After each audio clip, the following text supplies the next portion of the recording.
मान्छेको जीवन यतिकै प्राप्त भएको छैन। विचार गर्नुहोस् त हामीले मान्छेको जीवन प्राप्त गरेको छ, बुद्धि प्राप्त गरेको छ, विवेक प्राप्त गरेको छ। एक कुकुर बिरालोले प्राप्त गरेको छैन त्यो चिजलाई। उसले चाहेर पनि उसले सोच्न सक्दैन कसरी अगाडि बढ्ने भनेर। हामी सकिरहेछौँ त, हामीसँग बुद्धि छ, हामीसँग विवेक छ, हर चिज छ हामीसँग, तर पनि हामीले गरिरहेको छैनौँ। कि हामी जनावर भएनौँ त त्यसो भए? विचार गर्नु होला।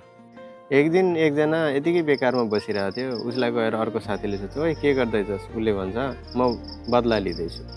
अरे कोसँग बदला लिँदैछु यहाँ बसेर भन्दा उसले भन्छ, समयसँग। अनि कसरी भन्दा उसले भन्छ, पहिले मलाई समयले बर्बाद गर्यो, अब म समय बर्बाद गर्दैछु। सो कतिपय मान्छेहरू आफ्नो समय पास गर्छन्। के गर्दैछस्? म टाइम पास गर्दैछु। नो, टाइम पास गर्दै होइन, टाइमले पास गरिदिन्छ हामीलाई पास गर्दैछ टाइम। समय भनेको यति बलवान छ।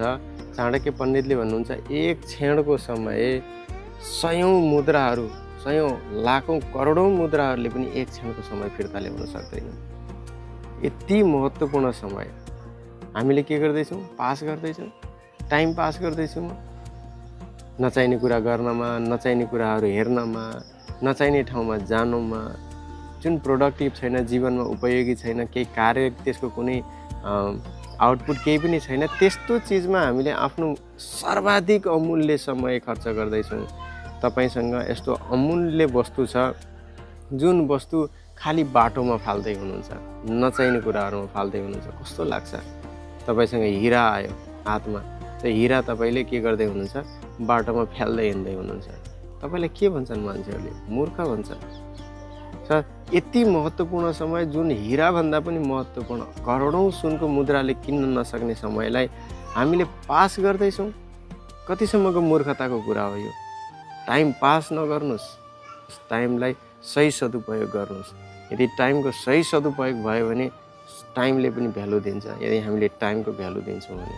त्यही भएर समय धेरै लामो छैन हामीसँग, समय एकदमै छोटो छ।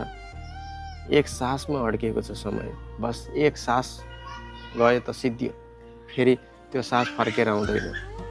यति सानो अमाउन्टमा भएको हाम्रो समय, हाम्रो सास, यसको भ्यालु नै छैन। मान्छेहरू नचाहिने कुराहरूमा विचार गर्नुहोस् न, कति अनर्थमा लागेको होला मान्छेहरू। सुर्ती खानमा लागेको छ, चुरोट खानमा लागेको छ, रक्सी खानमा लागेको छ, न त्यसले भोक मेटिन्छ, न के हुन्छ। यस्तो नचाहिने कुराहरूमा हाम्रो आफ्नो पुरा समय, पैसा, सबै कुराहरू व्यर्थमा फालिरहेका छौँ। यो चिजबाट अलिकति ध्यान दिनुहोस्, विचार गर्नुहोस्, उठ्नुहोस्, अगाडि बढ्नुहोस्। कहिलेसम्म यस्ता चिजहरूमा लागिरहनुहुन्छ? मान्छेको जीवन यतिकै प्राप्त भएको छैन। विचार गर्नुहोस् त हामीले मान्छेको जीवन प्राप्त गरेको छ, बुद्धि प्राप्त गरेको छ, विवेक प्राप्त गरेको छ। एक कुकुर बिरालोले प्राप्त गरेको छैन त्यो चिजलाई। उसले चाहेर पनि उसले सोच्न सक्दैन कसरी अगाडि बढ्ने भनेर। हामी सकिरहेछौँ त, हामीसँग बुद्धि छ, हामीसँग विवेक छ, हर चिज छ हामीसँग, तर पनि हामीले गरिरहेको छैनौँ। कि हामी जनावर भएनौँ त त्यसो भए? विचार गर्नु होला।